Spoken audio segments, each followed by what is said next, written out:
Quando posso pedir medidas protetivas? O que são medidas protetivas? Para que servem as medidas protetivas? Qual o prazo das medidas protetivas?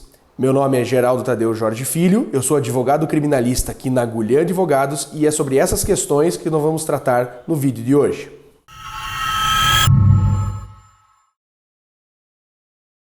Medidas protetivas são mecanismos de proteção previstos na lei brasileira para serem impostas nos casos em que há violência ou agressão ou ameaça a uma mulher. Elas estão previstas expressamente na chamada Lei Maria da Penha, que é a lei número 11.340 de 2006. As medidas protetivas só podem ser solicitadas, pedidas por uma mulher. Elas são especificamente feitas para proteger uma mulher numa situação de violência doméstica e familiar. As medidas protetivas, elas podem ser solicitadas, quem pode pedir uma medida protetiva, somente uma mulher. E elas podem ser propostas em face de homem ou mulher. Nos casos em que tiver uma agressão física em contexto de violência doméstica e familiar contra uma mulher, vai se poder recorrer às medidas protetivas da Lei Maria da Penha. No caso, se for uma agressão contra um homem, aí teriam que ser vistas outras providências, outras medidas que seriam medidas cautelares, para protegê-lo eventualmente em casos de agressão, de crimes. Então, assim, as medidas protetivas não valem só em caso de violência, de agressão de namorado e namorada, marido e esposa. Não, elas também servem para casos em que, configurada a violência doméstica contra uma mulher, possam ser requeridas, como no caso entre amigo e amiga, entre irmão e irmã, entre avó e neto. Então, nesses casos, também vai ser possível a imposição de medidas protetivas para proteger a mulher. A violência doméstica familiar contra a mulher é aquela que se caracteriza numa situação em que há a provocação de um mal, de alguma agressão que cause algum dano psicológico, físico e emocional a uma vítima mulher em situações, por exemplo, que envolvam a unidade doméstica. Então, o que é a unidade doméstica? Então, seria essa violência teria que ocorrer numa situação em que as pessoas, num espaço em que haja o convívio permanente de pessoas. No caso de uma irmã que convive com outra irmã que mora junto, no caso havendo esse seria, se elas moram juntos, esse é o âmbito doméstico, é a unidade doméstica.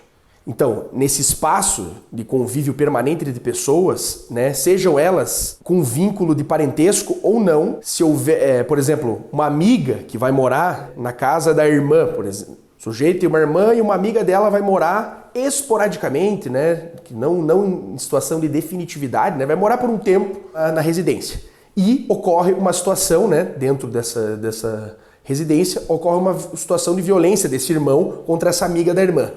Então, assim, nesse caso, mesmo que não haja vínculo familiar, o vínculo até de amizade entre eles, como eles estavam vivendo juntos, num espaço juntos, seria possível a imposição de medidas protetivas contra esse sujeito, para proteger essa amiga. Outra situação em que caracterizaria a violência doméstica seriam nas relações familiares, como a gente falou, irmão com irmã, avó com neto, pai com filha. Então, toda aquela situação de violência contra uma mulher no âmbito familiar, independentemente de ser adotado, se tiver vínculo sanguíneo, Então, se tiver uma relação de familiaridade entre as pessoas, se elas tiverem um vínculo familiar, estará também caracterizada a situação de violência doméstica e será possível solicitar medidas protetivas. Por fim, o terceiro caso que envolve violência doméstica e familiar contra uma mulher é no caso de contextos de afetividade, que é aquele contexto em que há uma relação íntima de afeto entre as pessoas, por exemplo, namorado e namorada, que essas pessoas tenham convivido ou não. Então, nesses casos em que há uma relação de afeto, ex-marido, ex-namorado, quando houver essa relação ou tiver havido essa relação, por exemplo, as pessoas terminaram e mesmo assim o ex-namorado ou ex-marido continua perturbando a vítima, mesmo nesses casos será possível pedir medidas protetivas de urgência. Então, independentemente se elas morem junto ou tenham morado junto, vai ser possível pedir medidas protetivas nesse caso, pois estará caracterizada uma situação de violência doméstica e familiar contra uma mulher. Quais são as formas de violência doméstica e familiar contra uma mulher previstas na lei? A lei prevê expressamente formas de violência doméstica e familiar contra uma mulher. Então, o primeiro caso seria a violência física, a forma de violência física. Violência física é toda agressão, toda ação que afete a integridade corporal ou a saúde da mulher. Então, qualquer situação de violência, como chutes, socos, puxões de cabelo, empurrões, isso será considerado uma situação de violência física. A segunda modalidade de violência seria a violência psicológica. O que seria a violência psicológica? Seria toda aquela conduta, que causa um sofrimento emocional, que afeta a autoestima de uma mulher, como qualquer ação que, digamos, perseguições que visem a manipular os seus comportamentos, controlar aquelas ações controladoras, aquelas situações de humilhação, ridicularização, enfim, tudo aquilo que afete o emocional de uma mulher, afete a sua autoestima, que prejudique a sua autoestima, que prejudique o seu emocional, será considerado uma violência psicológica. Por exemplo, ameaças, chantagens, essas situações assim que afetam o pleno desenvolvimento. A terceira modalidade seria a chamada violência sexual. O que seria a violência sexual? Seria toda aquela ação que faça a mulher manter ou ter relações sexuais não desejadas. Por exemplo, se um marido força a esposa à prática de uma relação sexual. Isso se caracteriza como uma violência sexual. Por quê? Porque a mulher não queria, ela não consentiu para o ato, ela não desejava fazer a relação sexual, digamos, naquele momento. E se ela for forçada, mediante uso de força ou mediante ameaça, isso será caracterizado uma violência sexual. Ou, por exemplo, aquelas situações em que se induz a prática, se força a mulher à prática de um ato sexual sem métodos contraceptivos, por exemplo, sem o uso de camisinhas. Por exemplo, a mulher quer realizar o ato sexual, mas com o preservativo. E a pessoa não quer e a pessoa força a manter a relação sexual sem o preservativo. Isso também se caracterizaria como uma violência sexual. A quarta modalidade de violência seria a violência patrimonial. O que seria a violência patrimonial? Seria aquelas ações que promovam destruição de bens, instrumentos de trabalho da vítima, ou que subtração, o furto do seu patrimônio, ou que retenha os seus bens. A vítima sai da residência, por exemplo, do marido, do namorado, e depois quer buscar os seus bens e a pessoa não deixa ela buscar os bens. Ela retém esses bens com ela e impede ela de buscar. Ou vai até a casa da vítima e subtrai esse patrimônio, ou vai lá e destrói o carro, destrói seus instrumentos de trabalho, quebra. Isso seria uma violência, seriam modalidades de violência patrimonial. A quinta modalidade de violência doméstica e familiar contra a mulher é a violência moral, que compreende aquelas ações que configuram crimes contra a honra.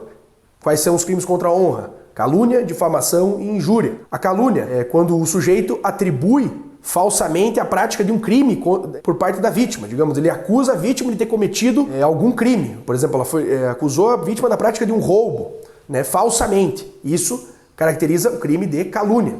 Já a difamação, é aquele clássico falar mal da pessoa para outros, visando o quê? Desconstruir, atingir a reputação da vítima. Então, fala uma fofoca, mal intencionada e que vai atingir a reputação da vítima. Então, isso seria o caso de difamação, atribuir a prática de um fato negativo que atinge a reputação da vítima. Por fim, a injúria. A injúria é o clássico xingamento, aquilo que atinge a honra subjetiva da pessoa. Casos em que se xinga, chama a vítima de vagabunda, chama a vítima de biscate, enfim, qualquer xingamento que atinja a dignidade da vítima se configuraria o crime de injúria. Essas são as 5 modalidades de violência doméstica e familiar contra uma mulher previstas na legislação brasileira.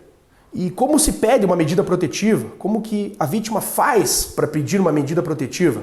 Então, a vítima pode optar em ir até uma delegacia de polícia e solicitar medidas protetivas, vai informar, vai registrar a ocorrência da agressão, da violência física, ameaça, tal.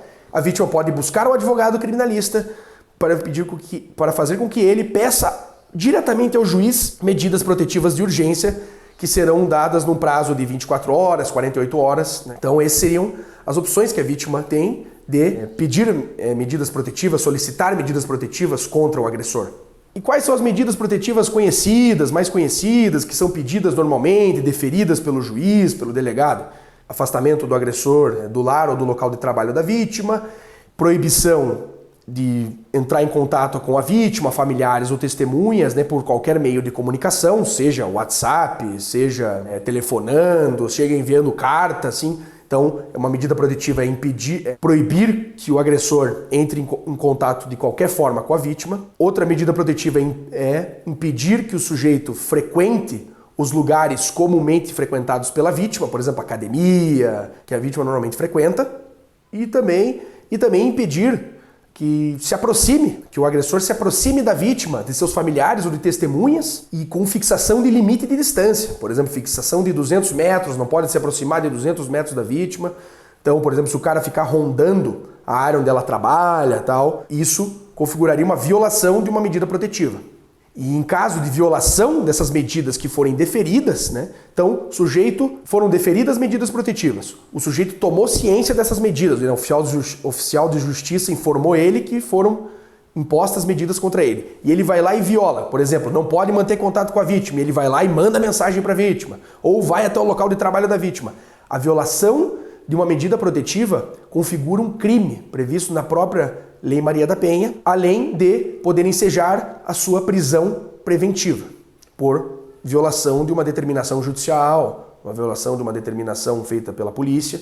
Então isso levaria a sérias consequências, né, traria sérias consequências ao direito de liberdade do agressor. Então, caso o sujeito venha a desobedecer uma medida protetiva imposta, a vítima deve procurar imediatamente o seu advogado ou ir até uma delegacia ou acionar a polícia de alguma forma, informando que houve essa violação para que o sujeito seja preso. Ele pode ser preso inclusive em flagrante por violação de medida protetiva. E assim, é importante para que se garanta a eficácia das medidas protetivas que a vítima não entre em contato, né, por livre e espontânea vontade com o agressor. Por exemplo, vai até a casa do ex-namorado, vai até a casa do ex-marido ou entra em contato com ele pelo WhatsApp. Então assim, não pode demonstrar nenhuma conduta incompatível com as razões das medidas. Porque assim, se você volta a se encontrar com o agressor por livre e espontânea vontade, não faz mais sentido ter as medidas protetivas. Então elas vão ser retiradas pelo juiz. E qual o prazo das medidas protetivas? Qual o prazo de duração das medidas protetivas? A lei não estabelece um prazo expresso definido. Então, elas devem durar enquanto pendurar, né, enquanto tiver uma situação de risco à vítima. Então assim, a lei não estabelece um prazo fixo, então depende da razoabilidade da situação.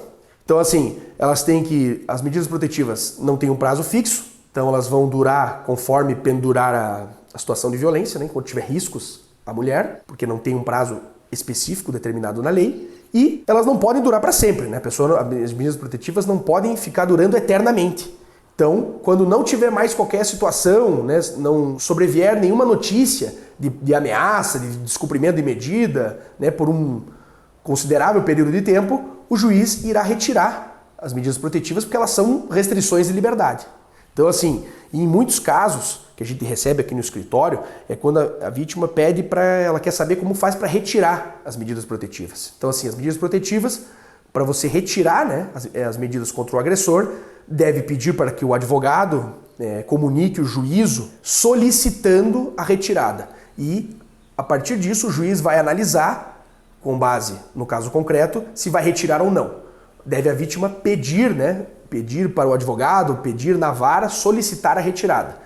Isso não quer dizer que vão ser retiradas automaticamente. Não basta só o pedido. Quem vai analisar isso é o juiz, com base nas circunstâncias do caso. Por fim, importante também, pessoal, esclarecer uma situação que, assim, quando há violência doméstica contra uma mulher, violência física, agressão, a ação penal ela é pública, incondicionada. O que quer dizer isso? Mesmo que a vítima venha se retratar, dizer que não quer que o sujeito seja processado por essa violência doméstica, mesmo que peça para retirar as medidas protetivas nesse caso, o processo vai seguir normalmente, porque independe da vontade da vítima, independe da retratação dela ou não.